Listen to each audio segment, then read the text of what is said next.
আর পক্ষে কি করতে হবে?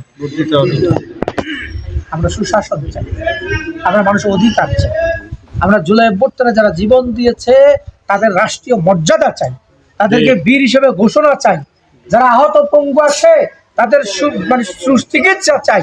তাহলে এইটা হলে ভোট দিতে হবে কোন জায়গায়? হাতে না নাতে? তাহলে গণভোটে হাতে ভোট দিতে হবে। আর প্রতিনিধি নির্বাচনের জায়গাতে আপনারা দেখে শুনে বুঝে, আবারও বলছি একটা মার্কা এখন তো পাওয়া যাবে না, ঠিক আছে? আমরা চাই নির্বাচন যেন কোনো বানচাল না হয়, আমার অধিকার কেড়ে নিতে না পারে। সতর্ক থাকতে হবে, সজাগ থাকতে হবে। এই মিথ্যাচার করলে তার জবাব দিতে হবে। কেউ হাঁটিয়ে নাকি কার্ড বেছে, কার্ড যে কার্ড একটা হিন্দি যায় 60,000 টাকা বলে 20,000 মানে ক্ষমতারে খবর নাই, এখনই কার্ড দেওয়া শুরু করে দিচ্ছে। তাও কত 50 কোটি লোকের কার্ড দিব, দেশের লোক হয়েছে 18 কোটি 19 কোটি, কয় কোটি দিব? বাকি কোনটা ইন্ডিয়ার তুলে এসব বাইশালি করে লাভ আছে এখন চলবো না, চলতো।